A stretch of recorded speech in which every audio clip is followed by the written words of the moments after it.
네, 반갑습니다. 저는 성균관대학교에서 지금 아까 겸임교수로 소개를 하셨는데 초빙교수로 학생들을 가르치고 있고요. 제가 원래 그 박사 논문은 영재 이건창 선생이 아니라 그분의 동생인 경제 이건순 선생 이하 일제강점기 때 서간도로 망명을 가신 분들이 있으세요. 유학자분들. 그래서 그분들과 관련된 공부를 하다가 제 논문 지도 선생님께서 사실 평생 전공이 영재 이건창입니다. 여러분들은 잘 모르고 그분은 그야말로 그 영재 선생의 삶을 닮아서 사시는 선생님이시다라고 보시면 됩니다. 성균관대학교의 이희목 선생님이십니다. 그래서 그 선생님의 영향으로 영재 이건창이라는 분한테 관심을 가졌고 또 그 동생이 망명지에 가서 어떤 삶을 살았고 왜 거기를 망명을 갈 수밖에 없었나 공부를 하다가 한편 생각하면 좀 매력에 빠졌다고 해야 되나요? 네, 그런 경우가 되겠습니다. 그래서 지금 그 영재 이건창 선생 말고 아까 동생분 말씀드렸는데요. 경제 이건승 선생 관련해서는 그 2016년도에 KBS에서 서간도의 망명자들이라는 다큐가 방송이 됐어요.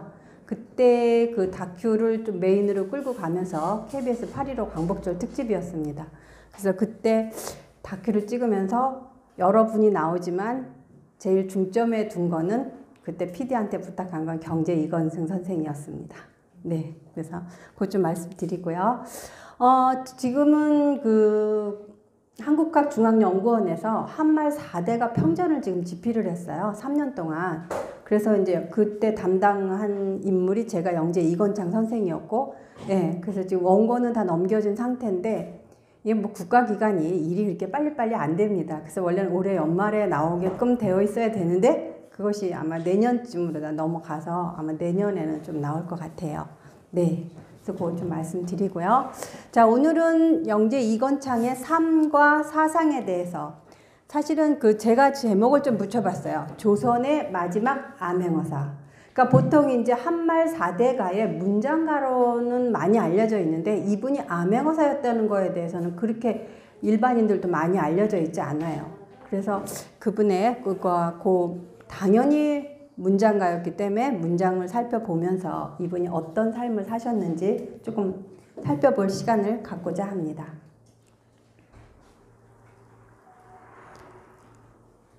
자, 영재 이건창 선생은 지금 1852년에서 1898년 50살을 넘기지 못하고 돌아가셨습니다. 그러니까 굉장히 짧은 삶이었는데 다행이라고 보면은 개인적으로 다행이라고 보는 거는 을사늑약, 경술국치를 직접 안 보셨다는 거죠. 그걸 보셨으면 아마 울분에 차서 진짜 제 명에 사지 못하셨을 거예요. 당연히 건강이 안 좋아서 일찍 돌아가셨지만, 네. 그리고 이분은 2차례의 암행어사를 합니다. 그리고 이분은 여한국아.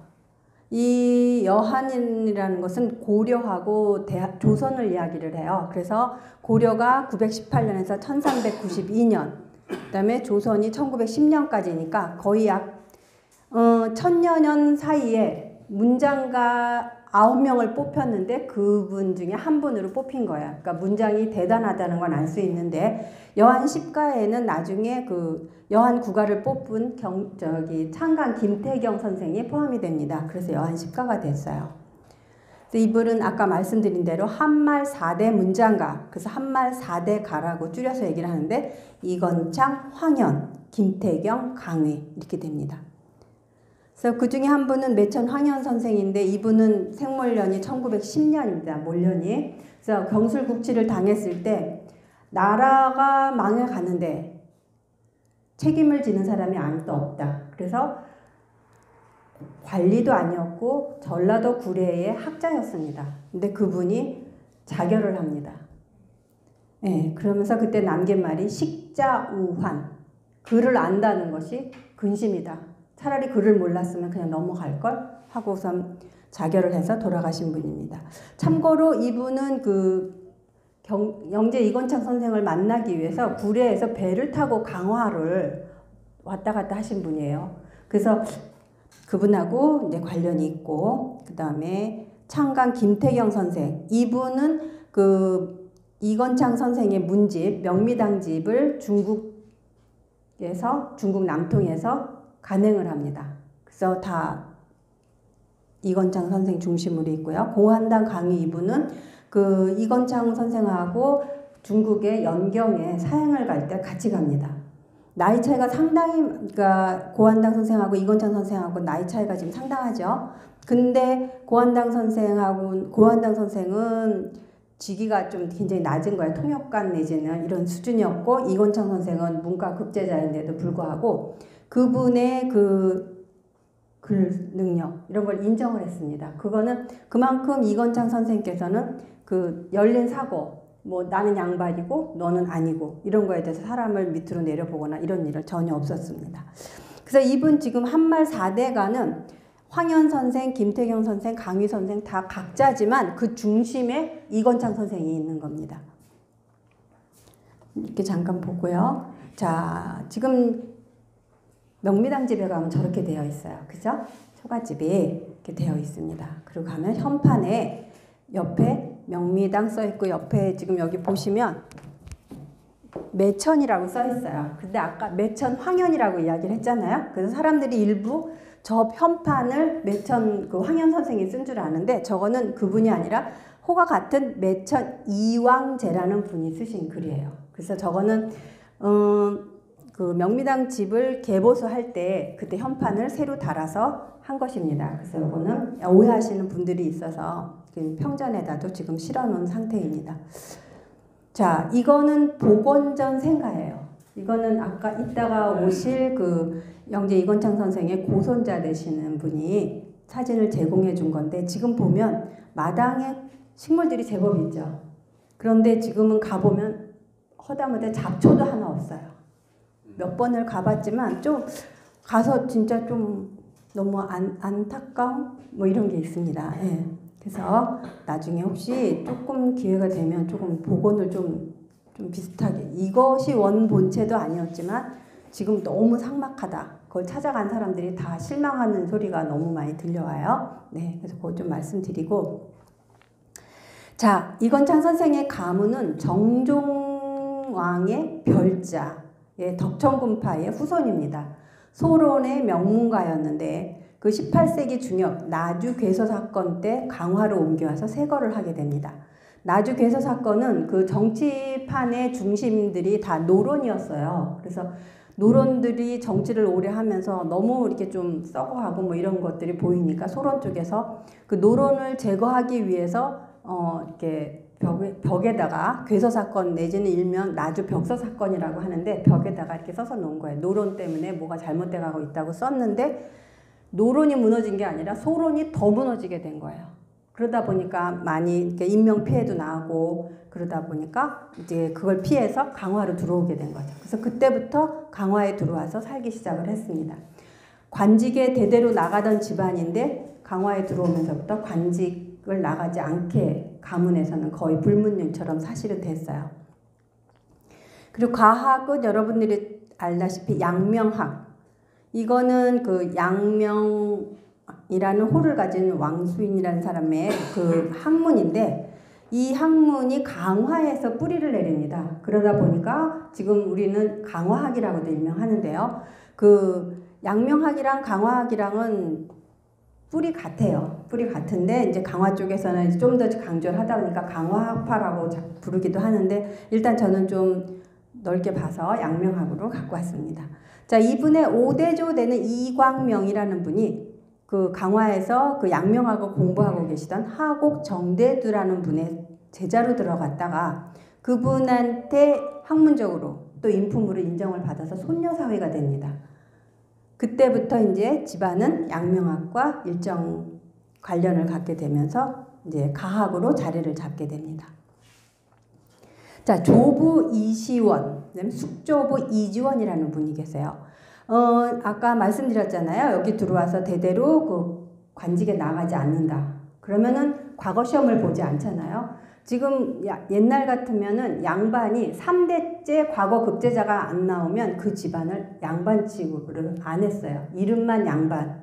그리고 굉장히 무시를 당하던 시절이었는데 어쨌든 조부 이시원 선생께서 과거 시험을 봐서 급제를 했어요. 그런데 집안에서는 탐탁지 않게 여겼어요. 왜냐면 정치판에서 휘둘리면서 그 숙청 대상이 되고 뭐 하는 게 너무나 그거를 조상들이 봤기 때문에 관직에 나가는 걸 원치 않았어요. 그래서 조부 이시원 선생은 관직에 나가서 어른들한테 폐를 끼치지 않고 걱정을 끼치지 않기 위해서 진짜 몸 단속, 행동 단속, 뭐 뇌물 같은 걸 받는다던가 이런 일을 일체 안 하고 다녔습니다.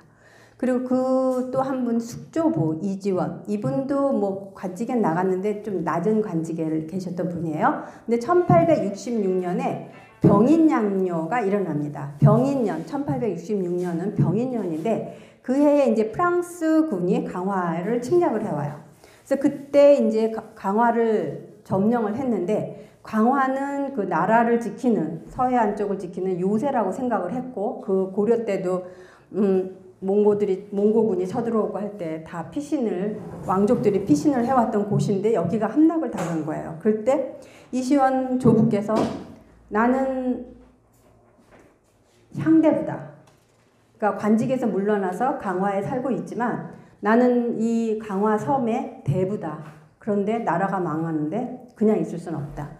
그때 당시에 이시원 선생께서는 이렇게 약간 설사병이 한 3개월 이질이 걸려서 고생을 엄청 하시던 시기여서 이건창 선생 이하 다 가족들이 좀 피신을 하시기를 원했는데 그럴 수 없다. 나라가 망해가는데 그럴 수 없다. 그래서 자결을 결심을 합니다. 그때 동생인 숙조부 이지원이 형님이 가는 길을 내가 안내를 하겠다. 그래서 같이 두 분이 음독 자결을 합니다. 일단 거기까지 하고요. 그 다음 자 부모님이 계세요. 부모님은 증2조 참판을 지낸 이상학과 윤자구의 따님 파평윤 씨하고의 사이에서 이제 태어납니다. 그리고 형제가 있는데 아까 말씀드렸던 경제 이건승, 겸산 이건면 이렇게 삼형제 중에서 장남으로 태어났어요. 근데 이건승 선생 같은 경우에는 1910년 경술국치 때 서간도로다 망명을 가서 보면 당신 사시던 곳이 그때 다큐 찍을 때 가서 보니까 압록강이 바로 요만큼만 건너면 보여요. 거기를 14년을 건너오질 않고 살다가 돌아가셨어요. 그래서 작년에 그 지금 강화문학관에 계시던 양태부 선생님하고 그 독립유공자 지정을 하기 위해서 엄청 애를 썼는데 그 일제 문건에 하나가 그 이분 성함이 건자랑 승자가 한자가 다른데 그분이 무슨 1924년에 평양에 왔다 간 기록이 있다는 거예요. 그래서 그 동명일인이라고 생각을 하는데 절대로 그렇지 않은 게 일본 사람들은 굉장히 아주 꼼꼼해요. 글자가 한자도 아니고 이름자 두 자를 잘못 쓴다? 있을 수 없는 일이에요. 그렇게 아무리 얘기를 했지만 거기 공운전자 거기 국가보훈처에서는 어쨌든 이런 기록이 나오는데 그리고 고향도 아니고 몸도 아픈 상태에서 평양을 왜 가겠어요? 강을 건너오면 강화를 오시지. 평양을 갈 이유가 없는데 그렇다고 얘기를 해요. 그래서 지금 되게 좀 안타까운데 사실은 제가 논문을 쓰고 두 분이 독립유공자로 지정이 되셨어요. 그래서 지금 그게 조금 많이 안타까워서 그래서 조금 나중에 조금 강화도에서 좀 힘을 써서 좀 한번 해보세요. 진짜 안타까운 분이에요. 그 늘사늑약대국 계명의식을 세워서 제자들을 양성을 했고 사실 그 강화에서 독립운동이 일어났다면 아마 저분의 영향이 엄청 컸을 거라고 생각을 해요. 그리고 저분은 무슨 일이 있을 때마다 형님이라면 어떻게 행동을 했을까를 생각하면서 살던 분이에요. 그러니까 요거는 나중에 진짜 건자 승자 두 개 다 넣으려고 이름 성씨만 하나 이자 똑같다고 동명일인일 거라고 생각을 하는 게 문제가 있지 않나요? 저는 일본 사람들은 이렇게 서류를 그렇게 만들진 않는다고 생각해요. 한자는 혹시 틀릴 수가 있어요. 근데 두 자는 아니라고 봐요. 그리고 저기 동생인 겸산 이건면 막내 동생이죠. 그분은 지금 1894년에 돌아가십니다. 그래서 그 형이 죽기, 그러니까 영재 이건창 선생이 돌아가시기 4년 전에 죽어요. 그래서 이제 이렇게 되어 있고 이제 본격적으로 가겠습니다. 이제 정확하게 이제 출생과 생활을 보면서 쭉 흘러갈 거예요. 1852년 강화 사기리에서 장남으로 출생을 합니다. 그래서 여러분들은 잘 아시겠지만 처음에 저는 강화에 와갖고 바닷가에서 사셨다는데 바다가 안 보이는 거예요. 이상하다 나중에 알고 봤더니 여기가 그 6.25 전쟁 끝나고 식량난이 났을 때 간척 사업을 하면서 바다를 다 메꿨다 그러더라고요. 그래서 안 보이는 거지. 이건창 선생 글에 보면 바다가 좀 보여요. 아까 말씀드린 그 매천 황현이 구례에서 올라오던 배가 보여요. 근데 지금 와서 보면 볼 수가 없는 거예요. 그래서 네, 좀 그래요. 네. 그다음에 1861년 고작 9살 때 사서도 아니고 사서 5경에 통달을 합니다. 그리고 아까 말씀드렸던 양명학, 그 강화학을 전수를 받아요. 할아버지로부터요. 근데 1866년 병인 양료로 아까 말씀드린 조부 이시원이 자결을 합니다. 그래서 이때 당시에 그 조정에서 목숨을 내놓고 자결을 한다는 게 평소에 마음가짐이 갖고 있지 않으면 안 되는 일이다 라고 얘기를 해서 시효도 내려주고 정려문을 내렸다는 기록이 있어요. 그런데 지금 정려문의 위치도 잘 확인이 안 될 뿐더러 그것이 있었다는 사실도 잘 몰라요. 그래서 그거는 지금 아마 명미당 근처 어디에 있을 건데 그것도 나중에 좀 위치를 찾아서 한번 좀 강화해서 좀 힘을 좀 쓰셔야지 될 부분 같아요. 근데 이분이 이때 나이에 그래서 이제 조부 이시원 자결을 통해서 자 이제 과거 시험을 좀 특별 시험을 치러요. 그래서 그때 당시에 500년 최연소 문과르다 급제를 합니다. 그러니까 500년 역사에서 가장 어린 나이에 급제를 하는데 이때 당시에 이분이 지은 글이 이춘일의 전이에요. 이춘일 전이라고 하는데 이 이춘일이란 사람은 병인양요 때 그 남문의 수문장이었어요. 사실 문직이었기 때문에 그렇게 높은 직이 아닌데도 불구하고 본인은 나는 장수다. 남문의 장수라고 하고 본인의 그 직업에 대한 자부심이 상당했어요.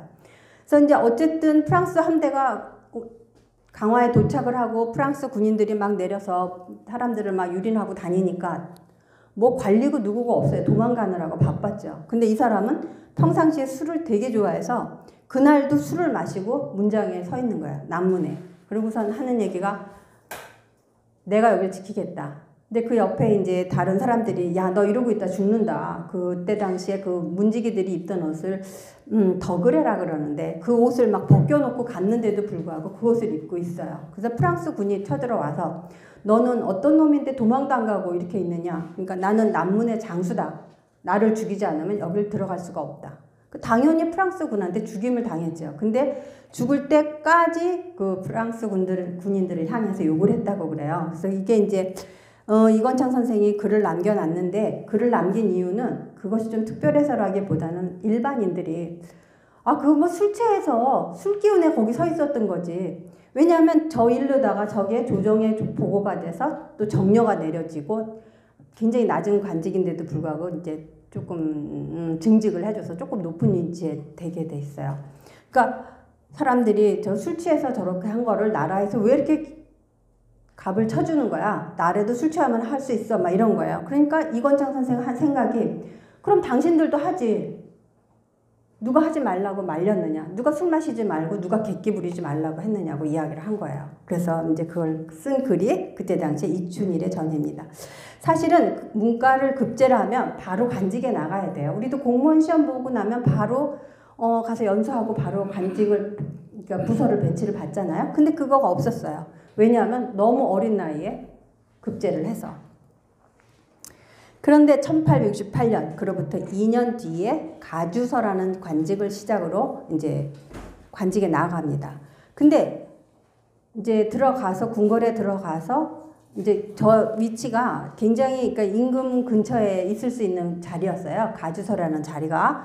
그래서 들어갔는데 고종 임금이 그때 당시에 이제 올라섰고 대원군이 뒤에서 이제 정치를 조종하던 시기인데 딱 임금이 딱 보니까 다들 솔직히 나이 먹었잖아요. 저때 당시에 지금 나이를 딱 보다시피 이건창이랑 나이가 같으니 지금 임금은 몇 살이겠어요?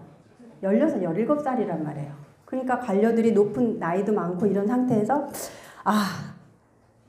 되게 애띤 친구가 하나 있으니까 물어본 거예요. 이름은 뭐냐?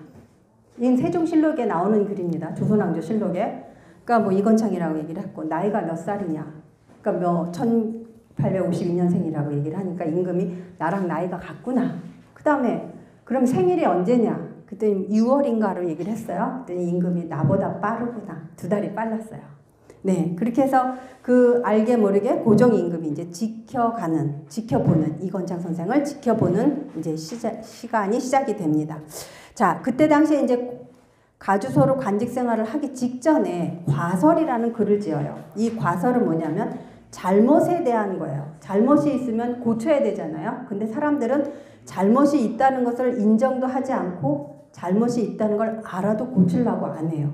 근데 고쳐도 어설프게 고치기 때문에 사람들이 어설프게 고친 사람 보고 뭐라 그러냐면 쟤 원래 옛날에는 이런 말도 했었고 이런 나쁜 행동도 했었던 애야. 지금 좀 착해 보이지만 그건 거짓이야 라고 얘기를 하는 거예요. 그러니까 이건창 선생 내용은 뭐냐면 잘못이 있어서 고치려면 확실하게 고쳐라. 2번 다시 제가 어설프게 고치는 척 하는 거야 소리를 하지 않게 라고 이야기를 하는 거죠. 근데 사실은 쉽지 않았을 거예요.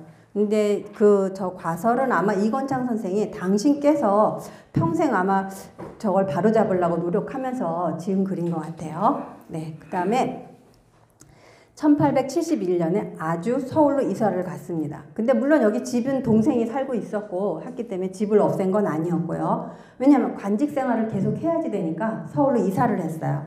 그래서 서울에서 심리거리 호동이라는 곳에 이주를 했는데 이때 당시에 그 해에 신미양요가 있었죠. 근데 이 신미양요가 있었던 당시에 이건창 선생은 고향에 와 있었어요. 왜냐하면 몸이 아파서요. 그러고 있다가 신미양요가 됐는데 이거는 뭐냐 하면 1871년 신미년에 이제 미군 함대가 강화도를 쳐들어오죠. 그때 당시에 이제 개항을 요구를 하면서 올라왔는데 그때 그 집무중은 어재현 장군이죠. 어재현 장군이 있는데 그분의 애사를 지었어요. 근데 이분이 어떻게 돌아가셨는지를 정확히 알지 못한 상태에서 이건창 선생이 지은 글이에요. 전쟁이 나서 난리가 났다고는 하는데 이 집무중군 어재현 장군이 도대체 어떻게 됐는지 알 수가 없는 거예요. 그래서 나루터를 나가봤더니 어떤 사람은 뭐 죽었다고도 하고 어떤 사람은 도망갔다고도 하고 또 어떤 사람은 장렬하게 싸우다 전사했다고 그러고 어떤 사람은 숨어있다가 잡혀서 죽었다고도 하고 막 말이 너무 다른 거예요. 근데 평상시에 그 사람을 깨뚫는 그런 거가 있었는지 이건창 선생은 이분이 아마도 그렇게 막 비겁하게 돌아가시진 않았을 거라고 얘기를 해요. 근데 이분은 강화에 부임해서 온 지 9일 만에 신미양요가 일어난 거예요. 그러니까 솔직히 이 지역을 파악하기도 전에 전쟁이 나면서 이렇게 싸움을 하다가 결국은 이제 돌아가셨는데 이분 같은 경우에는 이제 돌아가신 거를 정확히 알 수 없었는데 어느 날 이제 그 벌거벗고 옷도 다 벗은 상태에서 이제 저 어재현 장군 밑에 있던 사람이 기어서 엉금엉금 기어서 이제 와요. 그래서 어떻게 된 거냐고 물어봤더니 그 밑에 어디서 이렇게 전쟁을 하려면 복병들이 있잖아요. 숨어서 이렇게 뒷일을 하려고 그런 사람들이 도망을 간 거예요. 장군의 말을 듣지 않고. 그런데 도망을 간 거는 사실은 나라에서 보면은 나쁜 짓이잖아요. 잘못된 거라서 처벌을 받아야 되니까 자기가 처벌을 받지 않기 위해서는 어재현 장군이 너무 나쁜 사람인 거예요. 그 사람을 나쁜 사람으로 몰려야지만 자기가 죄가 가벼워진다고 생각을 한 거죠. 그래서 거짓말을 하고 그게 부풀려진 거예요. 근데 이건창 선생은 그거를 처음부터 일이 돌아가고 저분의 평상시 그 관직 생활이랑 이런 걸 들으면서 그 애사를 그 사건의 전말을 쭉 써놨는데 그것이 나중에 보니까 그 벌거벗고 온 사람, 그 미국 군대가 이제 돌아갈 때 옷을 주니까 니네들이 준 옷 입을 수 없다라고 하고 그냥 발거벗은 채로 와서 처벌을 요구를 했지만 조정에서는 이제 벌을 주지 않았어요. 근데 그분이 없었다면 진짜 어재현 장군은 지금 이름이 남아있지 않았을 거예요. 어재현 장군 관련한 글은 지금 이건창 선생이라 다른 분 한 분 글에서만 딱 보여요. 역사상.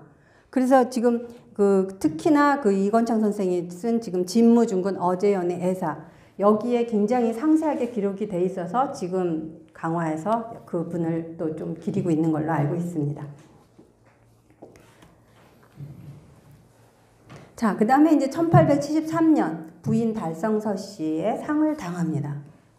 근데 그 뒤에 결혼을 또 다시 하셨는지에 대한 기록은 거의 찾아보기가 좀 힘들어서요. 네.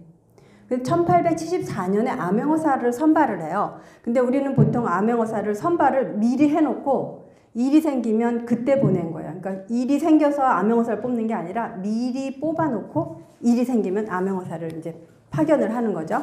그 해에 동지사를 갑니다. 서장관직으로. 이때 이제 갈 때 고종을 또 만났죠. 고종 임금이 그 이건창 선생에게 그 중국에 가서 여러 가지 정황을 좀 알아봐라. 왜냐하면 지금 그 외세들은 와서 자꾸 개항을 하라 그러고 국내에서는 어떻게 해야 될지 몰라서 국내에서는 논란이 엄청 많았어요. 개화를 할 것인가? 아니면 수구, 척화를 할 것인가?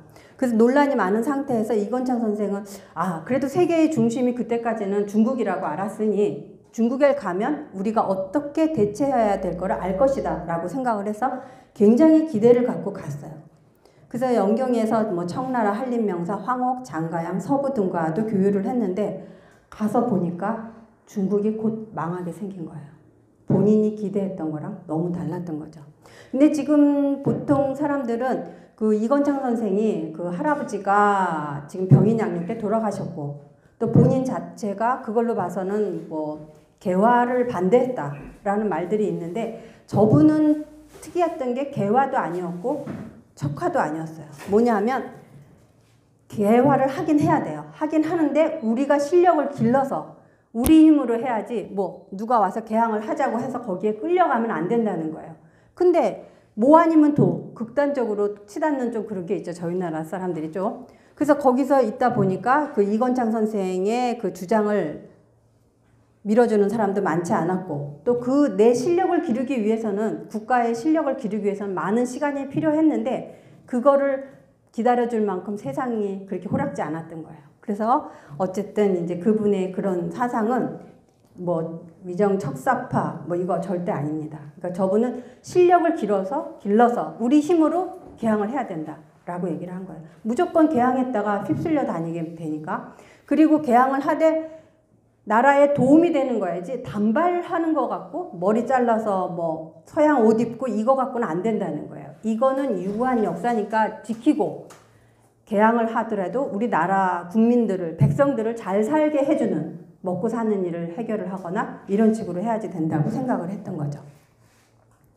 근데 1875년에 귀국을 합니다. 동지사에 갔다가 동지사 서장관으로 갔다가 귀국을 해요. 근데 이때 당시에 이제 그 고종 황제를 아까 만났다고 얘기를 했잖아요. 돌아와서 그때 당시에 고종 황제가 뭘 물었냐면 중국에서 코끼리를 봤냐고 물어봐요. 코끼리.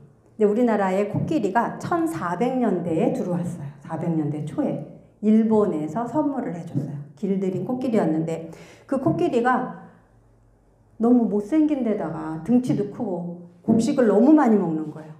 그래서 어떤 사람이 관리가 이제 뭐 코끼리가 뭐 이상한 동물이 왔다니까 구경하러 갔다가 생긴 꼴이 하도 웃기니까 막 웃었다가 코끼리한테 밟혀 죽기도 했고 막 이래요. 그래서 결국 그 코끼리가 저 전라도 어디 세도 섬이 있는 데로다가 쫓겨가는데 코끼리는 원래 건초를 먹잖아요.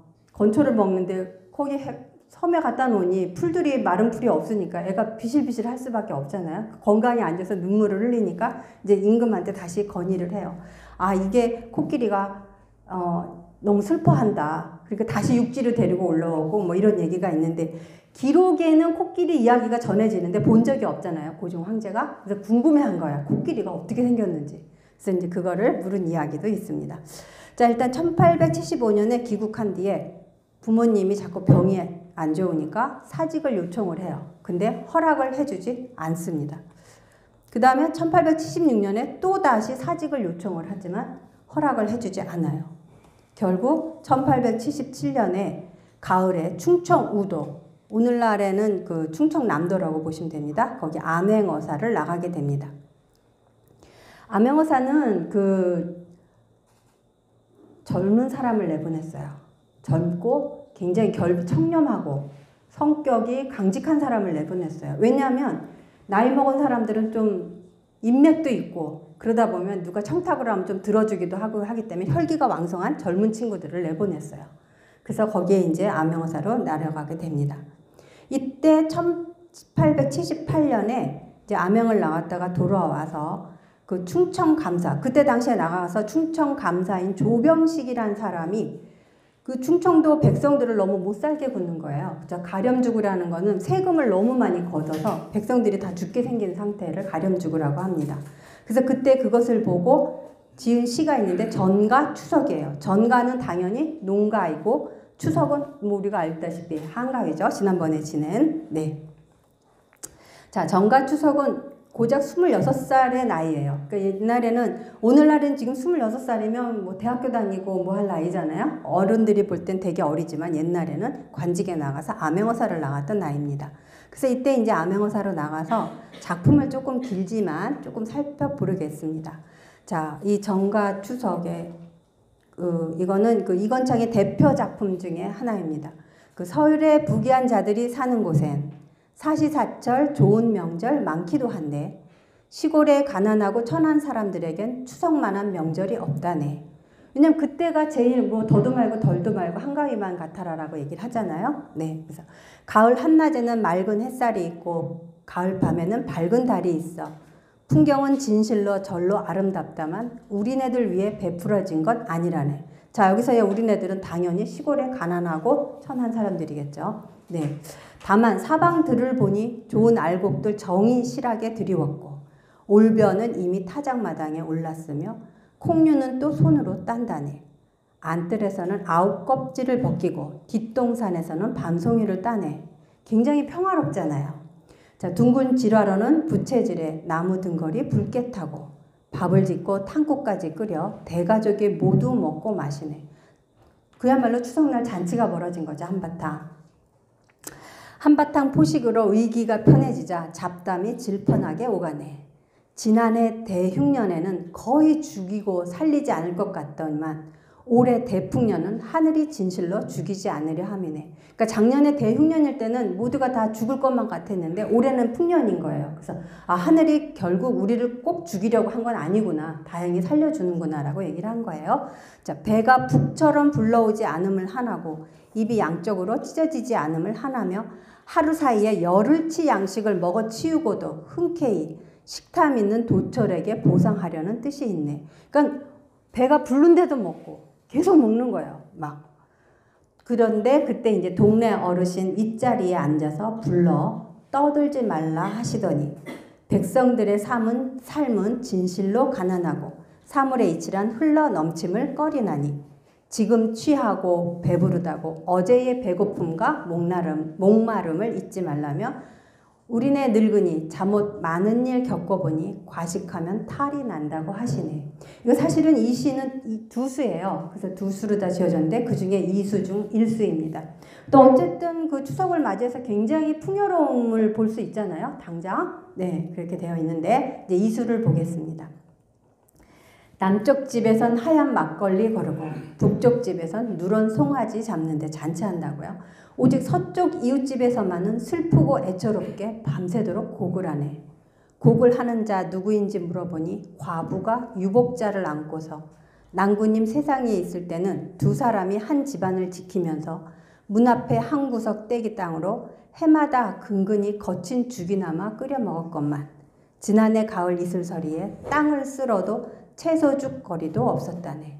쌀겨와 밀기울에 소나무 껍질을 섞었건만 겨울을 나기에도 오히려 부족했다네.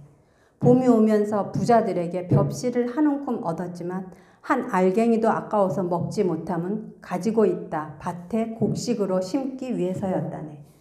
보릿고개 꿔다 놓은 보릿자루라는 얘기처럼 쌀 한 쿰을 얻어왔는데 그걸 먹지 못한 거예요. 벽시 한 쿰을요. 자, 기력은 날로 약해지고 위장은 나날이 오그라들었네. 먹을 게 없어서죠. 함께 똑같이 부부가 똑같이 굶었건만 나는 어쩌자고 모질기가 나무 같은지 도리어 난군까지 떠나보내고 앞산 기슬게 묻었는데 묻힌 사람의 뼈가 썩어갈 무렵 뿌린 곡식이 익었다네. 지금 가을이니까요. 곡식이 익으면 무엇하랴.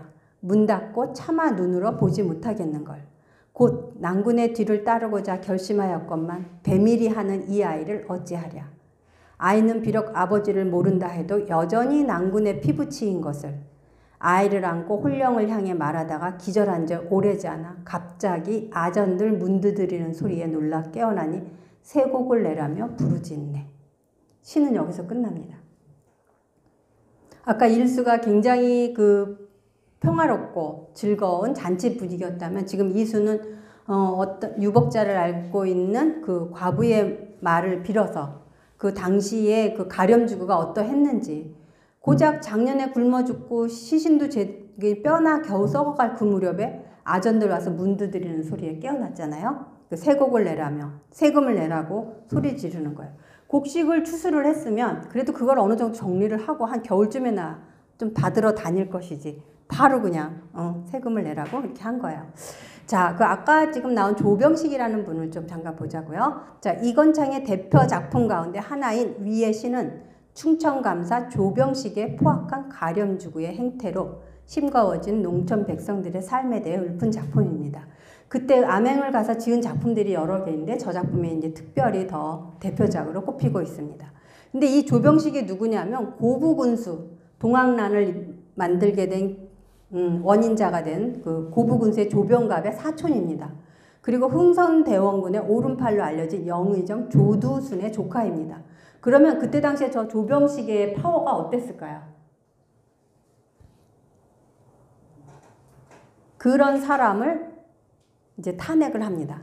근데 이때 당시에 그 암행어사를 내려온 이건창을 조병식이 뇌물을 줍니다. 아, 이렇게 뭐 암행을 다니느라고 수고가 많으신데 하면서 뭐 용돈을 쓰라고 뒷돈을 주는데 이건창이 펄쩍 뛰죠. 암행을 나와서 돈을 받는 사람은 세상에 없을 것이다. 그리고 안 받아요. 근데 이제 조병식이 보니까 이분이 이게 호락호락하지 않거든요.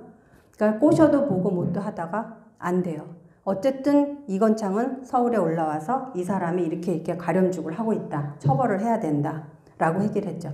보통 이제 그 영의정 조두순의 조카라고 했지만 흥선대원군의 오른팔 정도고, 또 한편으로다가는 그 고정 황제의 부인인 명성황후죠. 네, 그분을 통해서 거기다도 발을 대고 있었어요. 그러니까 파워가 이루 말을 할 수가 없는 상황인데 그분을 탄핵한다고 글을 올렸어요. 근데 저게 그대로 흘러갔냐면 그렇지 않았단 말이에요.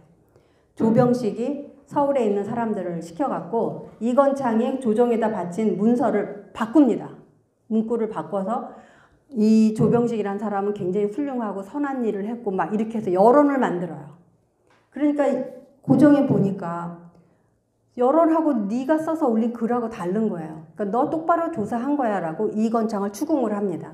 그러니까 이건창이 억울하다고 이제 얘기를 해서 결국 임금이 이상하다. 이건창이 보통 그럴 사람이 아닌데 해서 다른 사람을 보내서 조사를 하게 해요. 그리고 났더니 조병식이 잘못한 게 너무 많은 거죠. 그래서 그때 조병식이 탄핵을 당해서 전라도 나주의 지도라는 섬으로 유배를 갑니다. 이때 국민들은 두 손을 들고 이건창 선생을 환영을 했습니다. 왜냐하면 남한테 뇌물을 줄 때는 자기 주머니에서 안 나오거든요. 어려운 백성들 걸 뺏어서 그걸 모아서 주지 내 집안에 있는 물건을 갖고 주지 않는다는 거예요. 뇌물이라는 것은 정상적인으로 무슨 일을 처리하기 위해서 쓰는 돈이 아니잖아요. 네. 그랬기 때문에 백성들은 그때 당시에 강직불효, 아주 강직해서 굽힘이 없다. 진짜 대쪽 같은 사람이다라는 걸 알게 된 거죠. 그래서 강직불효라는 게 이게 그 이건창의 대명사, 암행어사의 대명사가 됐습니다. 근데 이건창과 충청감사 조병식 두 사람의 인연을 잠깐 보면요. 그때 탄핵을 했는데 이건창이 1877년 아까 충청우도 암행을 나가기 몇 해 전인 1874년 7월부터 76년 3월까지 이 사람이 강화 유수를 지냅니다. 강화도에 와서. 그래서 지금 강화에 현재 조병식 이 사람의 비석이 3기가 있어요. 하나는 1876년에 세워진 유수겸 진무사 조공병식 유해망도 영세 불망비, 어쨌거나 그 사람의 은혜를 잊지 않겠다는 비석입니다. 지금 소재지까지 적어놨고요. 또 하나가 죄송합니다. 이거 바뀌었네. 1876년입니다. 예, 밑에 것도 1876년에 세워진 또 유수겸 진무사 조공병식 영세 불망비. 비슷한 내용인데 어쨌든 비가 또 하나 있어요. 그 다음에 1880년에 세워진 유수겸 진무사 또 이렇게 애민선정비. 얼마나 백성들을 했는지는 모르겠지만, 그래서 지금 이 조병식의 이 비석을 통해서 그 불망비가 사실은 그 진위 여부 내지는 이런 거를 좀 부정적으로 볼 수 있는 계기가 될 거예요. 사실은 그 전임 뭐 오늘날도 그렇겠지만 예를 들어서 강화 군수님이 계시다. 그분이 어디를 가셨다. 이제 전근을 가거나 이제 정치에서 내려오셨다 그러면 그 뒷사람이 오자마자 하는 일이 비석 세우는 거예요. 왜냐하면 나도 이 다음에 물러났을 때 뒤에서 누군가 와서 나 욕을 하지 말고 이렇게 비석을 세워달라는 의미로다가 사실은 많이 했었던 거죠. 일단 이렇게 갑니다. 네. 자, 그런데 조병식만 탄핵이 돼서 지도로다가 유배를 갔으면 됐는데 1878년에 김학연이라는 사람이 그 이건창이 암행어사 나갔다 돌아오기 직전에 김학연이라는 사람이 매를 맞아 죽습니다. 근데 이거는 이제 그 이건창이 암행을 나가서 하다가 보니까 이렇게 뭐 잘못 나쁜 짓을 한 일이 있어서 이 사람을 잡아다가 하다가 어떻게 하다 보니까 아무튼 때려서 죽인 건 아니고 그 매를 맞은 게 억울하고 분해서 집에 와서 며칠 있다가 굶어서 죽었다는 기록이 있어요. 그런데 그 김학연의 아들이 남산에 와서 그때 이제 막 횃불을 올려가지고 임금한테 뭐 고하겠다 뭐 이렇게 뭐 말하자면 오늘날 같으면 뭐 탄원서 낸다 뭐 이런 식으로다가 해서 횃불을 들어갖고 임금한테 조정에다 우리 아버지가 이렇게 죽었으니 억울하다 이래서 도대체 무슨 일인데 자꾸 저렇게 남산에 횃불이 올라오나 해서 알아봤더니 이건창이 그렇게 해서 자기 아버지를 때려 죽였다라고 해서 결국 그것 때문에 관서에 벽동군에 유배가 됩니다. 그때 이제 이건창이 거기 가서 지은 게 모학자전이에요. 저 모는 암흑의 모자입니다. 이름도 성도 누군지 모르겠어요. 그래서 암흑의 모라고 했어요. 모학자전을 짓는데 이걸 이제 조금 살펴볼게요. 자, 모학자전은 그러니까 이건창이 하고 싶은 말을 의탁해서 가탁해서 지은 전입니다. 자, 모학자는 성씨를 모른다. 비록 모칭한 바가 있지만 믿을 수 없기에 그를 모라고 한다. 이게 무슨 얘기냐면 자기가 말하자면 이은영이다. 라고 얘기를 한 거예요. 근데 그걸 믿을 수가 없어요. 그냥 하도 거짓말을 해갖고 그 사람이 진짜 이 성씨가 이가인지 이름이 은영인지 알 수가 없는 거예요. 그래서 그 얘기입니다. 자, 5년 전에 벽동으로 기양 와서 그 모학자라는 사람이 기양 와서 막 이르렀을 때 선언하며 나는 모 선생의 후손이고 모공의 친척 형제다. 그러니까 내가 이렇게 파워가 큰 집안의 사람이라고 얘기를 하는 거죠. 조정을 위해서 성현의 회철된 사원을 빨리 복구해야 된다고 글을 올렸는데 임금한테 글을 올렸는데 이 때문에 죄를 얻었다고 하였다. 벽동은 예로부터 아주 외지고 누추한 두맥구석이라 군수는 의례 무관.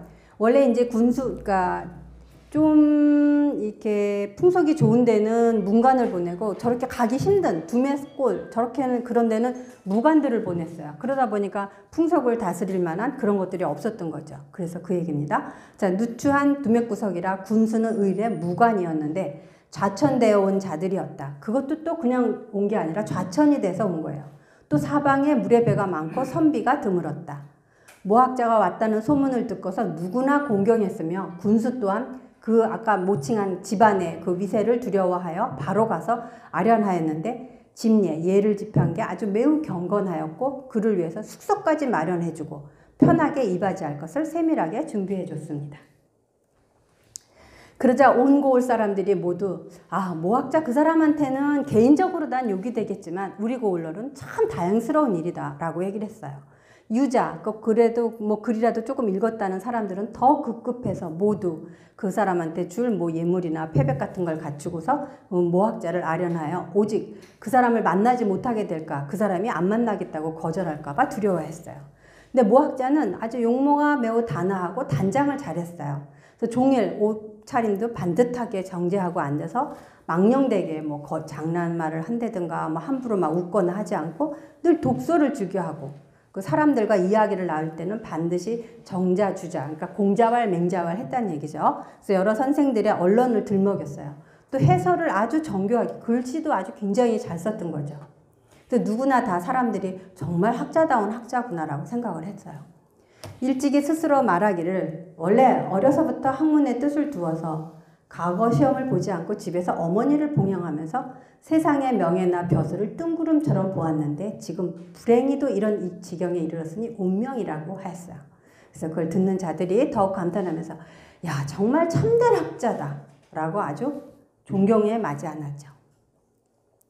고을 사람들이 돈 백금을 객출해서 모학자가 급한 일을 처리하도록 하는데 모학자가 거듭 사양을 했어요. 사양을 하고 안 받았는데 나중에 마지못해서 받았어요. 근데 몇 달 뒤에 모학자가 한 기생을 보고 예뻐하면서 거두어서 함께 지내니 어떤 사람이 학자도 이런 걸 면할 수 없구나 라고 의심은 했지만 감히 말을 하지 못했어요. 왜냐하면 옆에서 다 저 사람이 참된 학자라고 얘기를 하는데 내가 그 얘기를 하면 너 무슨 헛소리야 라고 얘기를 할 거 아니에요? 그래서 이제 말을 못하고 있었던 거죠.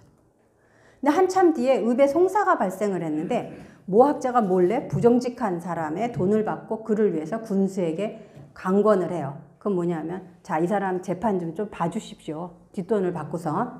또 고을 안에 어떤 이제 관리 자리가 하나 났어요. 이른바 자수와 별감 자리가 났는데 모학자가 또 어떤 사람한테 돈을 받고 군수한테 이 사람들한테 자리 좀 줘. 막 이렇게 된 거예요. 근데 군수가 따르지 않을 수가 없었어요. 왜냐하면 집안 배경이 대단하다고 하니까. 그렇지만 자꾸 그 사람이 왠지 모르게 싫어지기 시작을 했어요. 사람들이. 또 얼마 뒤에 모학자가 읍내에 나이 어린 부잣집 자제들을 모아서 마조나 강패, 도박하는 거죠. 그거를 시키고 돈을 잃으면 번번이 자기 돈을 또 꼬아주고선 3배로 갚게 했어요. 완전히 달러이자라고 해야 되죠. 게다가 기생을 꼬여서 또 합판을 시키고 돈이 생기면 또 그 기생이랑 나눠 갖기도 했어요. 그러자 이제 그때서야 온 고을이 크게 떠들썩하면서 모학자는 학자가 아니라 천하의 무례배라고 막 욕을 하죠. 그래서 군수는 절교하고 다시 내왕하지 않았고 또 그 명함과 패백을 갖추어 뵙기를 청하던 자들도 모두 침을 뱉고 돌아갔어요. 또 아까 객출해서 돈을 준 사람들은 다시 가서 그 돈을 뺏으려고 했지만 그 고을의 어른이 아유 그냥 더러우니까 냅둬라 하고 만류해서 그만두었습니다. 그런데 그 모학자를 그 자기네 집에서 묵게 했던 그 사람이 그 모학자 하는 짓이 너무 더러워서 이제 매일 욕을 하다 보니까 더 이상 견디지 못하고 여관으로 옮겨갑니다. 이제 어차피 유배를 왔기 때문에 돌아갈 수는 없어요. 여기 있어야지 돼요. 근데 한 해 남짓 지나서 나라에 큰 경사가 있어서 모학자가 이제 사면이 되어서 돌아갈 수 있었어요. 근데 갈 뜻이 없었어요. 왜냐 여기 너무 좋거든. 어쨌든 나라 사람들한테 손가락질을 받을지언정 어쨌든. 그래서 이제 그 어떤 사람이 물어봤어요. 왜 안 돌아가느냐? 그랬더니 조정이 이미 날 사면했으니 반드시 장차 나를 부를 것이다. 근데 나는 교지를 받들고 조정에서 보내준 말을 타고 가겠다는 거죠. 걸어서는 가지 않을 것이다. 라고 이렇게 호기를 또 부리는 거예요. 이와 같이 하기를 또 몇 달에 모학자가 이제 그동안 이제 객출해서 줬던 그 돈까지 다 떨어졌어요. 여관의 식재, 그 밥값이죠. 그 밀린 것이 많았지만 오히려 그 여관 주인한테 내가 조정의 부름을 받아 돌아갈 때까지 기다려주면 곧 당신께 곱절로 갚아주겠다고 큰 소리를 쳤어요. 근데 때마침 여관 주인이 일이 있어서 외출해서 하룻밤을 묵고 돌아왔는데 대문이 크게 열려있는 곳을 보고 들어가 보니까 모학자가 집안의 물건들을 모두 가지고 달아나 버렸어요. 세상에 이런 사람이 어디 있어요? 근데 이제 이건창이 말을 합니다. 세상에는 시적을 모칭하고 행동거지를 숨기고 남을 속이는 자들이 많지만 모학자처럼 심한 자는 없었다. 그러나 나는 유독 여기에 분개함이 있다. 그래도 이 사람은 그냥 뭐 모학자려니 그러는데 사대부들이 이제 문제인 거죠.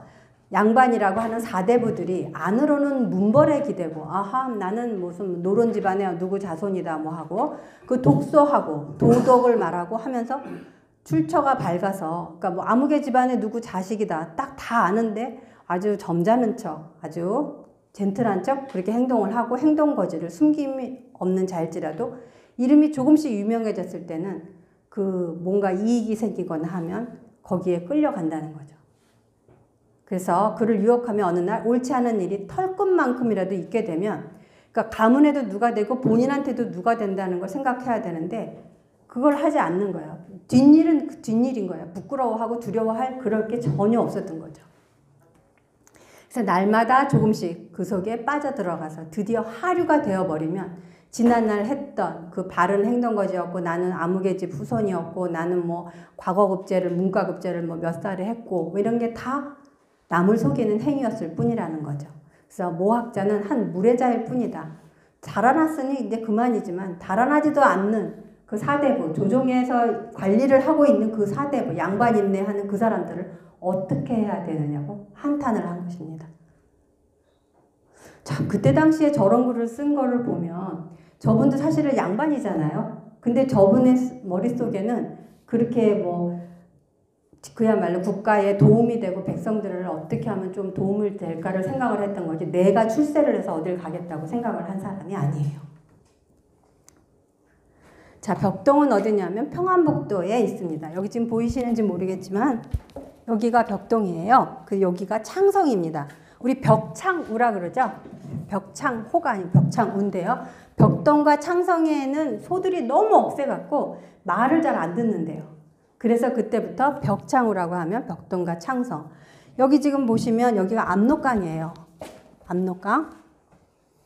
굉장히 꼭대기죠. 날씨도 춥고 가기도 힘들고 그런 곳으로다가 이제 이건창이 유배를 갔던 겁니다. 거기서 모학자전을 지었고요. 자, 그런데 1879년에 이건창이 유배지에서 풀려나게 됩니다. 그거는 민영익이라는 분의 도움으로 풀려나는데, 이 민비 명성황후죠. 민비의 오빠 민승호하고 아들이 폭사. 이거는 아주 굉장히 좀 험악하게 죽은 걸 폭사라 그래요. 그래서 험악하게 뭐 좀 안 좋은 일을 당해서 죽었어요.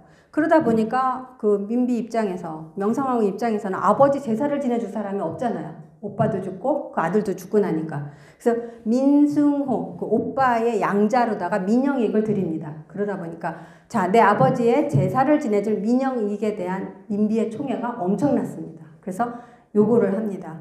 자, 이건창은 제주가 굉장히 아낄 만한 사람이다. 유배지에서 풀려달라고 이 부탁을 합니다. 그래서 이제 그때 풀려 나오게 되는데 이 사람이 민영익입니다. 근데 이때 이건창만 풀려났으면 됐는데 아까 얘기했던 조병식이도 같이 풀려납니다. 유배지에서. 근데 관리들이 많은 것 같으면서도 별로 없기 때문에 계속 그 사람을 불러다 또 쓰고 또 등용을 시키고 하는 수밖에 없었나 봐요. 그래서 1880년에 홍문관 부교리가 됩니다. 그 홍문관이라는 것은 조선시대 궁중의 경서, 사적의 관리와 문안의 처리 및 왕의 각종 자문에 응하는 일을 관장하던 관서예요. 그러니까 말하자면 이분의 이건창 선생의 글을 높이 쳤기 때문에 저 관직을 나아갈 수 있었던 것입니다. 근데 1882년에 경기 암행어사를 나아갑니다. 이 경기도의 암행어사는 조부 이시원 선생님께서도 암행어사를 나갔던 곳이에요. 그래서 굉장히 칭찬을 많이 받던 곳이니까 이건창 선생의 입장에서는 굉장히 부담스러웠어요. 할아버지한테 누가 될까 걱정이어서 더 나가서 더 굉장히 열심히 암행을 하고 돌아옵니다. 1883년에 경기 암행어사에서 기한을 합니다. 암행어사를 나갈 때는 뭐 1월달부터 3월달까지 나가라가 아니에요. 임금이 준 명령을 다 해결하기 전까지는 못 돌아옵니다. 그게 3개월이 될 수도 있고 3년이 될 수도 있는 게 암행어사의 길이에요. 원래 어사는 두 가지가 있어요. 그냥 암행이라는 말이 붙은 것 자체가 지금 그렇지 않아요? 일반 어사가 있고 암행어사가 있는데 그냥 일반 어사는 그 사람의 동정이 다 파악이 돼요. 오늘은 뭐 어디 관청에 갔었고 그 다음 날은 어디 관청에 간다. 다 파악이 되는데 암행어사는 그걸 파악할 수가 없습니다. 그래서 우리는 알고 있는 게 대부분 암행어사 그러면 암행어사 박문수, 그 다음에 이제 낡은 옷에 그걸 생각을 하죠. 그리고 마패에 그려져 있는 말 숫자가 역참에 가면서 이제 말이 느려지니까 지치니까 가다가 말을 바꿔 탈 수 있는데 그것이 마패에 말이 5개가 있으면 5번을 바꿔 탈 수 있고 말이 2개만 그려져 있으면 2번밖에 못 바꾸고 그럽니다. 그래서 그 마패의 말이 같은 암행어사지만 그 직위가 또 조금 다른 차별이 있어요. 근데 이제 1883년에 경기 암행어사에서 귀환하는 길에 현 서울 송파마을에 불망비하고 지금 어사길이 있는데 거기에 가서 보니까 백성들이 먹고 살 게 너무 힘드니까 다들 이제 자포자기하고 넋두리들을 하고 있는 거예요. 그래서 이제 암행어사 이건창이 그냥 뭐 다 낡은 옷이죠. 그걸 입고 그냥 이렇게 사람들이 너무 힘들어 하니까 그 사람들이 하는 이야기, 누군지도 모르고 그 사람들은 넋두리를 했는데 그 말을 다 들어주고 이제 그분들한테 힘을 내고 용기를 주는 말을 하고 왔다 그래요. 그리고 이건창 선생이 떠난 뒤에야 그분이 암행어사 이건창인 걸 아는 거예요. 그래서 그걸 기리기 위해서 송파 마을에 불망비, 아까 조병식의 불망비하고는 좀 방향이 다른 그런 불망비가 세워집니다. 그리고 1884년에 사관원 대사관에 제수가 됩니다. 그 대사관이라는 것은 조선시대의 간제, 농박을 관장하던 관서로서 그 임금한테 간언을 하는 거예요. 이거는 아니되옵니다. 이렇게 하면 안 됩니다. 잘못했습니다. 그러니 임금이한테는 사실 좀 미운 사람이죠. 나한테 예쁜 말을 해야 좋지. 나한테 자꾸 잔소리하는 엄마 별로 안 좋아하는 거랑 똑같아요. 네. 근데 이 해에 모친상을 당합니다. 그래서 결국은 이제 강화로 돌아와서 이제 모친상을 치릅니다.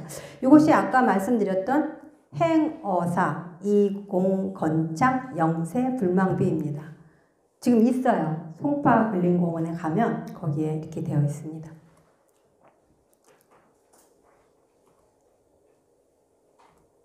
그 다음에 1886년에 그 고향에 어머니 상을 치르고 있으면서 그 한구편이라는 한시 집안의 의구, 우리 보통 이제 그 걔가 의리를 지켰다는 것들은 많이 이해하면 1883년에 그 이어서 부친상을 당해요. 그러니까 관직에 나갈 겨를이 없었던 거죠. 네, 그 양산이라는 것은 경상남도에 있는 양산입니다. 저기에 계신 부친을 모시고 또 강화로 와서 장례를 치릅니다. 1890년에 형조참의하고 공조참의에 제수가 됐고요. 근데 1891년에 한성부 소윤, 아마 오늘날도 치면 만약에 서울시 부시장 정도의 직급일 거예요. 이때 당시에 이제 이건창 선생이 상소문을 올립니다. 상소문을 올리는데 특히 뭐 화폐 유통 폐단 그거랑 특히 외국인에게 조선인의 가옥 및 토지 구매를 금지시키는 것을 합니다. 왜냐하면 외국인들이 들어와서 우리나라 사람들의 집과 땅을 사다 보면 우리나라 사람들 중에 돈을 모아서 땅을 사고 집을 살라고 하는데 그 집값이 오르고 땅값이 오르잖아요. 그래서 그거를 금지시켜달라고 법으로 금지해달라고 이제 임금한테 계속 상소를 올리는데 지금 상소문이 굉장히 자세하게 되어 있어요. 어떻게 해야지 되고 그 피해가 어느 정도인지 우리나라 사람들이 자꾸 도성 밖으로 밀려나가고 외국인들이 들어와서 도성 안에서 살고 있다. 이걸 막아야 된다라고 이야기를 하고 있죠. 그 다음에 1893년에 호남과 호서. 호남은 지금 말하는 전라도 쪽이고 호서는 충청도입니다. 그때 당시에 호서를 충청도를 호서라고 했어요. 그래서 사비, 그 사악한 공비들이 많이 나오니까 토벌을 상소를 합니다. 그러니까 비적대죠. 도둑들. 왜 비적이 나왔겠어요? 먹고 살 게 있는데 도둑질하는 사람은 없단 말이에요. 먹고 살 게 없었던 거죠. 그래서 그 사람들을 토벌하라고 이제 상소를 올렸는데 상소문에 문구가 하나 잘못돼갖고 그것 때문에 전라도 보성으로 유배를 갑니다.